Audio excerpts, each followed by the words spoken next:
de l'administration mais également li Georges wax ne que tey dëkk bi dañ doon wax amul xaalis mais ce pays est très liquide suñu déggee ne démb rek am na ku génne 938 millions pour cautionner pour génn tey jii lan la ñu mën a jàpp fi mu nekk ci réew mi est-ce que tey à ce rythme on va pas payer la dette du Sénégal li ngay dégg booy dox ci mbedd mi rek ñu ne la bon dëkk bi kay am na xaalis bon peut-être daa demee boor dafa féete boor waaw dafa féetee boor bon mais avant de répondre à ta question man je voulais quand même me féliciter de ce que le collège des délégués du CNRA je crois a été installé aujourd'hui donc loolu da xam nga démb ñi ngi ci doon wax voilà donc loolu c'est une bonne nouvelle beneen bi comme tu l'as dit aussi bon on ne peut pas être dans un pays classé parmi les pays pauvres bon chaque jour ça valse des comment dire des millions léegi moom nekkutul sax ay millions mais ay milliards la Moussa sax mi ngi doon wax digitalisation des fonciers je crois que lépp la ñu war a digitaliser parce que secteur boo demee rek boo demee ci hôpitaux yi da nga naan non fii dañ ko war a digitaliser fii warul am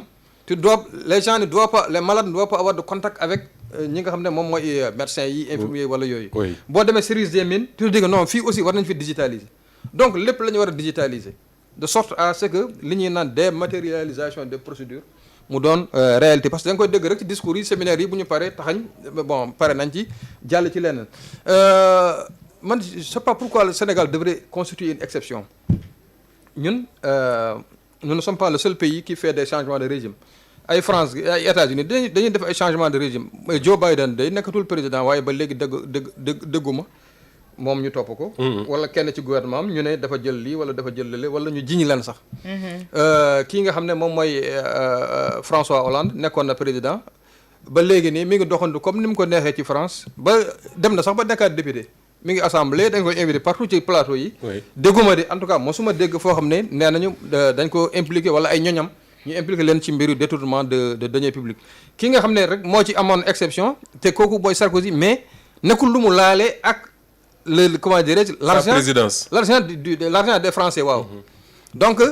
Marine Le Pen mii ñu condamné keroog à une peine d'inéligibilité c'est l'argent du Parlement européen mais doo mës a dégg ñu ne la c'est l'argent comment dirais-je du contribuable français la ñu kii donc ñoom dañ ko sacraliser ba nga xam ne et puis ils ont mis des mécanismes des garde-fous ci la ñëw ni ils ont mis des garde-fous ils ont verrouillé mais sinon lii kii mooy à chaque fois on va retomber mooy ci lii xew rek parce que kii bi c'est à la base à la racine qu'il faut soigner le mal mais su fekkee ne gouvernement bu ñëw rek bon chaque fois qu'il y a un changement de régime bon mu am benn genre de chasse aux sorcières pas chasse aux sorcières encore faut dire que les sorcières existent mais mu am en tout cas ñoo xam ne dañ leen toppee ne dañoo jël donc ñu dem ba si yàgg bon le Sénégal étant ce qu'il est affectif xawma lan émotif et tout ça là après mu ne non nii nañ leen bàyyi nangam parce que lii finalement ça ressemble à de l'acharnement on passe à autre chose donc on l'a vécu sous Abdoulaye Wade pour le régime de Diouf on l'a vécu avec Macky Sall pour le régime de Abdoulaye Wade bon là jusque là ci li ma yaakaar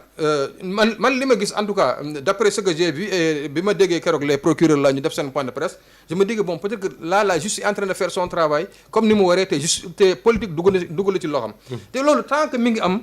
mën nañu am on peut nourrir de l'espoir mais tant que la politique comment parce que y a même un proverbe qui le dit on dit que si la proverbe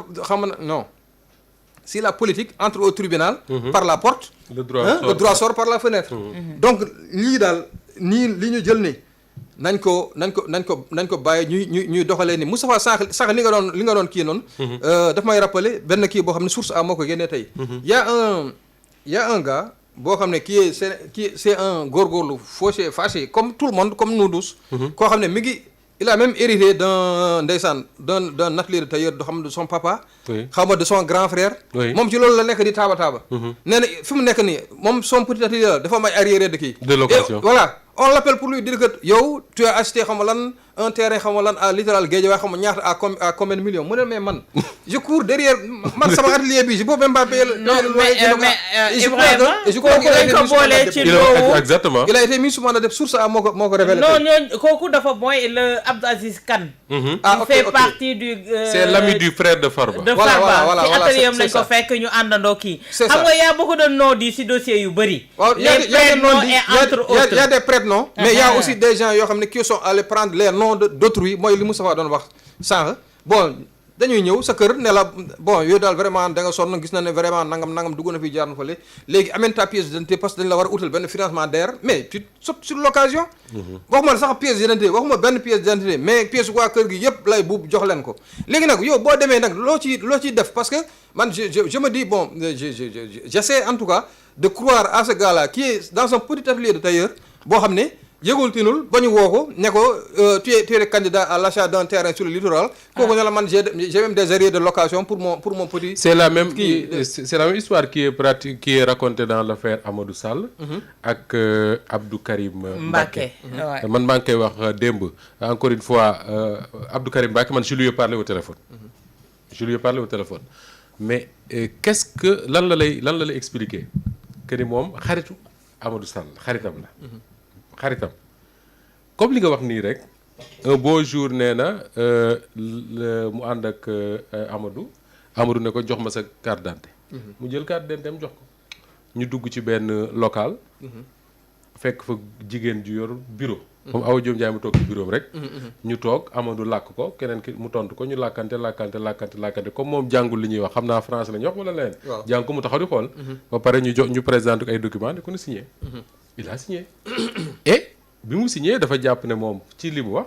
peut-être ay passeport diplomatique wala des trucs comme ça parce que da ko bëggoon quoi bëgg koo am il a signé et puis l'histoire est close ñu dem ba jamono ñëw ba léegi maa ngi wax ne li mu wax moom Amadou woo ko ne ko na daw parce que gars yi ñu ngi enquête mu ne ko mais lu may daw ak gars yi lu ñuy enquête mu ne ko ñu ngi enquête ca lañ signé woon mu ne ko mais luñ signé woon mu ne ko keroog bés sàngam ba nga ma joxee sa pièce lañ signé woon mais le gars toog les enquêteurs de la DIC je pense woo ko pour une convocation du pôle waxaan ma ko PJF pôle judiciaire financier convocation bi c'est quoi c'est que il y a de l'argent autour de 10 milliards boo xam ne turam moo ca ne parce que je pense suuf lañ jël jaay ko ci turam des trucs comme ça voilà le gars est-ce que ce qu'il dit c'est exactement ça l'histoire je n'en sais rien du tout mais dama ne su fekkee ne c'est ça l'histoire mooy voilà quelqu'un boo xam ne am nga xarit qui a usé de ta naïveté abus de confiance voilà moo tax yooyu noonu ci réew mi dama man su ma ko déggee nit ne ma non mënta nekk l'histoire est trop xawma lan la dama naan Ibrahima nañu dellu ci contexte bi mu amee le contexte c'était que il parle avec le fils du président le fils d'un président dans nos pays c'est pas n'importe qui man mii xëy na mën naa ne li may jàng et tout su ma amoon xaritu doomu président mais su ma deful ndànk mën na ma def looloo xam ne mën naa ko def par du ma xam doogoy parce que je me dis le fils du président c'est mon ami quoi ñàkk jàng mënul a tere merci on s'en glorifie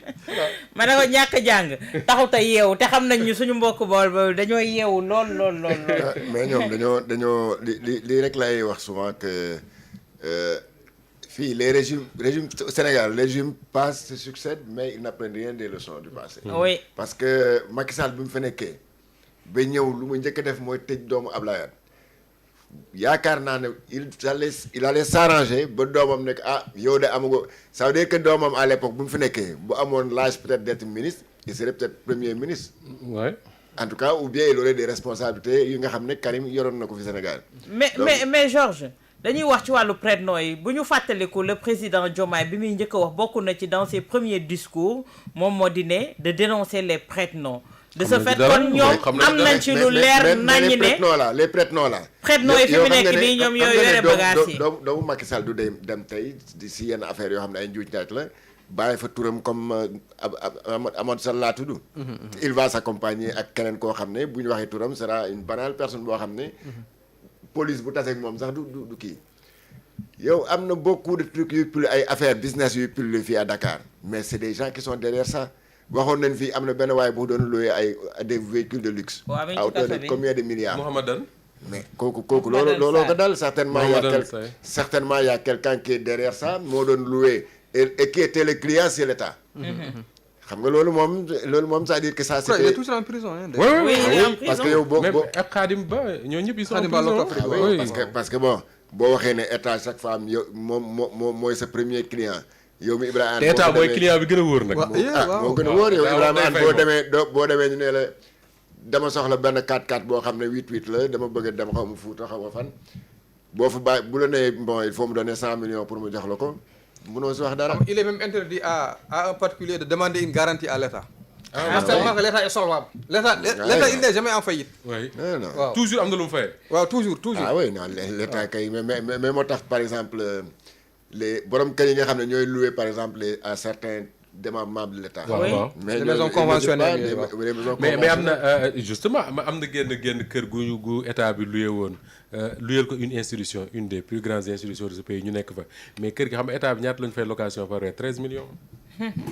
boobu tuuti na de. ah boobu tuuti na de. mais voilà Sénégal foofu toll moo tax awa yow ak Ibrahima je crois que yéen a ko wax quand vous dites que ni réew mi am na xaalis mais réew mi am na xaalis. et man gëm naa ne bu ñu amee njiit xaw ma nag ba xam ñi danañ ko ne wala déet. mais bu ñu amee njiit yoo xam ne dañ naan xaalisu réew mi ci waa réew mi lay dem. léegi suñu situation changé. en tout cas prête-nom yi moom bëri nañu xaalis merci beaucoup. man kay waroon naa prêter sama nom quoi. ñu lay jaajëfal Georges Nesta.